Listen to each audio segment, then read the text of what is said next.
Hello, I'm Colonel Norm Poklar, Commander of the 251st Cyber Engineering Installation Group located at Springfield Air National Guard Base, Ohio. It's an incredible honor to highlight the successes of this team of cyber professionals that represent the Total Force EI community. The process this cutting-edge team developed and performed for the Air Force Research Laboratory and the Air Force is testimony to the ingenuity, professionalism, teamwork, and technical expertise of the EI community. The team consists of members from around our nation and different Air Force skill sets that came together to accomplish a project that just a few years ago was beyond our scope and ability to perform. With creative leadership at all levels, we overcame our skeptics and implemented a blue suit, repeatable, cost-effective solution for DoD. The team overcame every obstacle presented to them and delivered a completed project on time, on budget, with no contractor change order requests needed.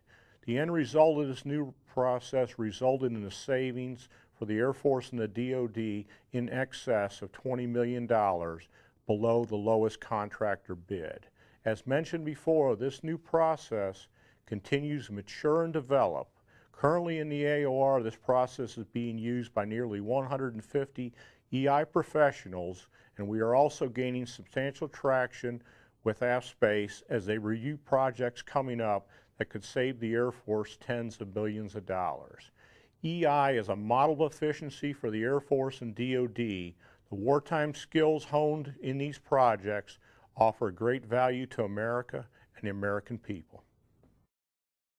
The Total Force team realigned existing organic resources to provide efficient, cost-saving processes originating from a simple meeting in 2007 between Air Force Research Labs and an Air National Guard Engineering Installation Squadron.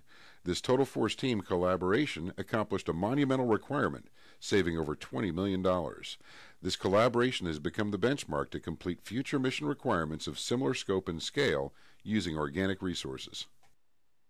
In 2005, the BRAC Commission recommended the realignment of Air Force Research Labs' Sensors Directorate.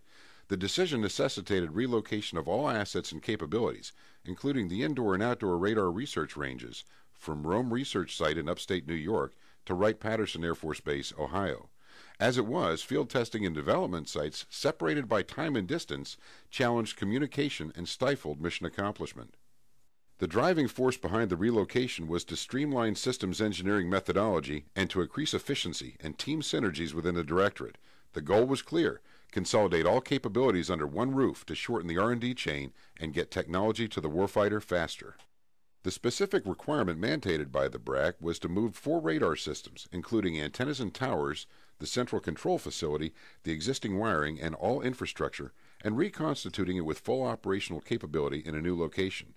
Meeting BRAC tasking seemed simple enough on the surface, and the responsibility for project management and coordination fell upon AFRL Sensors Branch Chief, Mr. Rick Shaughnessy.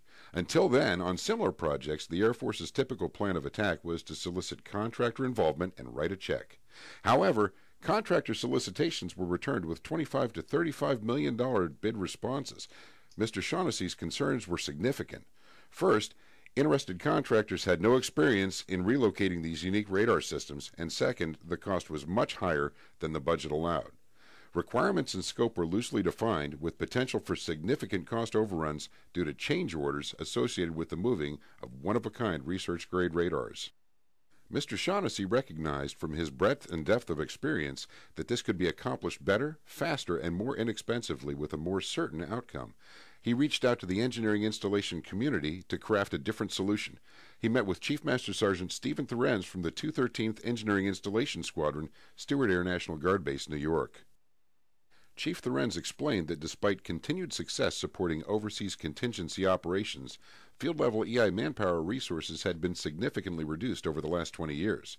Together they concluded that they lacked the number of airmen to take on this special mission unless it was approached with a new Total Force team business model. A call for assistance was sent out and EI units responded. Project participation involved squadrons from around the United States that coalesced to form a composite team.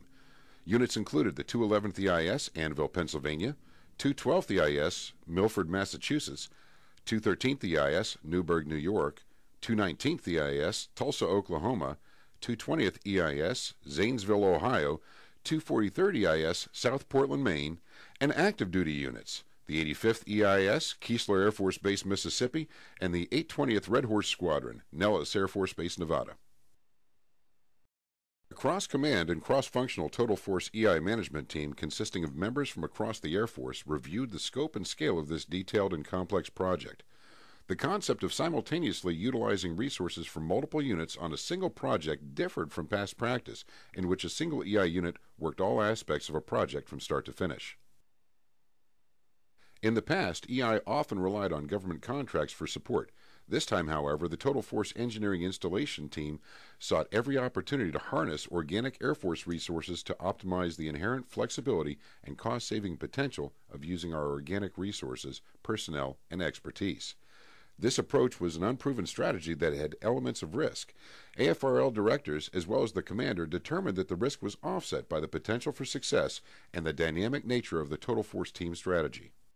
Each participating unit was assigned critical core tasks in order to accomplish all segments of the project, which required a wide range of services and specific expertise, including engineering the removal and installation of antennas, tower, special control cables and waveguide, as well as a complex control center.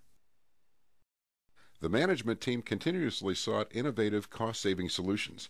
As each problem was identified, brainstorming at all levels proved invaluable. Answers often came from the lowest level. For example, the 820th Red Horse Squadron provided facility construction, electrical, and special fabrication services from a broadened pool of resources that was beyond the existing EI scope of services. Identifying and leveraging civilian credentials, certifications, and licenses enabled this team to fill in gaps and expand our capabilities. For example, a Total Force EI team vehicle maintenance technician was also a licensed commercial crane operator. Because of this, he was able to utilize a Red Horse crane to support the dismantling and construction of towers up to the 60-foot level, significantly reducing the cost of commercial crane rental. A Total Force EI member with civilian HVAC certification safely evacuated industrial cooling systems for disposal, thus reducing the cost of commercial hazmat services. A Total Force EI team member with airline industry credentials provided training in the safe use of heavy lift and high lift equipment. This maximized resources to expedite removal and construction throughout this high ops tempo initiative. AFRL's fabrication shop built specialized crating to ensure safe and sound transportation of over $20 million of equipment. They were also able to recondition the radars at considerably less expense than Tobyhanna Army Depot's cost estimates. AFRL's contracting and financial manager provided oversight of the acquisition, programming, and control of team funding, as well as materials and services contracts. The transportation section from Rome Research Site processed, accounted for, and maintained visibility on the transfer of all assets. In contrast with the lowest contractor estimate of $1.2 million, the team performed the same task for $75,000. Months of planning and organizing resulted in the Total Force team's ability to take on the most difficult task, install all 4 systems, 4 100-foot towers, and reconditioned antennas. After years of expeditionary mobilizations, the Total Force team achieved a mission like no other in its history. The end result? Miles of old cable infrastructure were removed and reconstituted at a new location. One-of-a-kind research-grade radars were safely disassembled, packed, and transported across the country. Antenna towers were dismantled and properly transferred. 2 were transferred to training sites instead of landing in the scrapyard. The result was a training aid retained and a savings of $300,000. An average of 47 personnel operating on up to 3 towers simultaneously through all types of weather cut the time on site down immensely. Years of exposure required the team to recondition all antennas in order to return them to full operational capability and to support their new mission. The cost for AFRL to recondition the antennas? Just time and material. Time and again, someone on the EI Total Force team would ask, can we do this organically and save even more? The answer was most often, yes. The more the EI Total Force team integrated, collaborated, and grew, the more synergy developed, significantly decreasing the cost in terms of time and financial resources. In a deviation from the original plan, a 100-foot tower and the bistatic radar system were installed at the Springfield Air National Guard Base in Ohio. This modification improved overall systemic research capability, and this change occurred without any additional cost or schedule interruption, thanks to the flexibility of organic resources. Final testing and acceptance in June of 2011 marked the end of a 4-year effort and success of the EI Total Force team concept, completing their mission 3 months ahead of the BRAC law deadline of 30 September 2011. This team saved over $20 million, but came in under our own estimate and returned $800,000 to AFMC. As budgets continue to shrink, the DoD will be forced to aggressively seek alternative and more efficient solutions to accomplish their mission. This project had outstanding results for DoD, the American taxpayer, and all parties involved. The next step is turning this successful project into a repeatable process. We continue to perfect it by developing detailed after-action report requirements outlining key challenges, lessons learned, and recommended solutions for use by future EI Total Force teams and their MAJCOM customers. The EI community is now reevaluating existing processes of how projects are planned, resourced, funded, and implemented. We have engaged with the committee responsible for EI governance and are working to establish a new standard for large project execution that will broaden concept of operations for EI projects. We're reaching out to the Air National Guard civil engineering community to incorporate lessons learned into the ANG instructions that establish training requirements for CE units. ANG A7X is working to create a permanent channel of communication for support requests from EI. This is our course of action to institutionalize and sustain the relationship now established and incorporate that experience into training for our airmen. So when AFSpace approached with yet another opportunity to repeat the successes of this project and to validate that it was not just a one-hit wonder, we jumped. The EI community is currently tasked in partnering with ANGA-7 to remove and relocate a high-powered space satellite tracking system from Antigua to Australia. This system is a high priority for AFSpace as it will continue in service as a joint system used not only by the USAF, but by our allies in the Pacific. The EI Total Force team effort supporting this international initiative is currently estimated to save over $35 million. In addition, EI was requested to engineer and remove the Marone Optical Space Surveillance System. The project to remove this decommissioned situational telescope from USAFE is planned for implementation using our Total Force concept, forecasting an estimated savings of $1 million. Through its achievements, the EI Total Force team concept blends existing organic Air Force resources and embedded expertise into a synergistic team. This demonstrates the ability of the Air Force to adapt to changing operational environments while achieving goals of the Air Force today and preparing for the missions of tomorrow. I'm Lieutenant General Ellen Polakowski, Commander of the Space and Missile Systems Center and the previous Commander of the Air Force Research Laboratory. I am very happy to be able to say a few words about AFRL's Chief of Staff Team Excellence Award nominee. This Total Force team of extraordinary Air National Guardsmen, active duty airmen, Department of the Air Force civilians, and Department of Defense contractors saved the Air Force between $20 to $30 million. As part of a base closure and realignment commission effort, we were charged with relocating 4 radar systems, including towers and a control room, from the Rome Research Site in New York to Wright-Patterson Air Force Base in Ohio.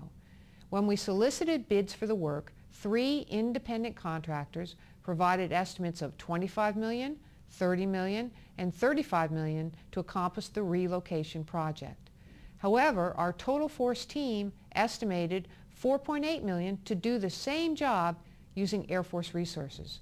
The team had Air Force painters completely refurbish the antennas, Air Force carpenters construct the shipping containers, and Air Force Transportation Management Office personnel shipped the systems to Wright-Patterson Air Force Base. The team also constructed 4 new 100-foot towers at Wright-Patterson Air Force Base and Springfield Air National Guard Base. Then they expertly reinstalled the radar antennas, associated radar electronics, and control room, resulting in a world-class radar research and development facility. The team accomplished the relocation under its proposed budget and returned $800,000 of funds back to Air Force Materiel Command. The new facility is now operational at Wright-Patterson Air Force Base. It's an Air Force Research Laboratory showcase and a tribute to the expertise and professionalism of the men and women who worked together to accomplish this tremendous feat. I am extremely pleased and honored to recommend such a remarkable team for this prestigious award. They truly deserve it.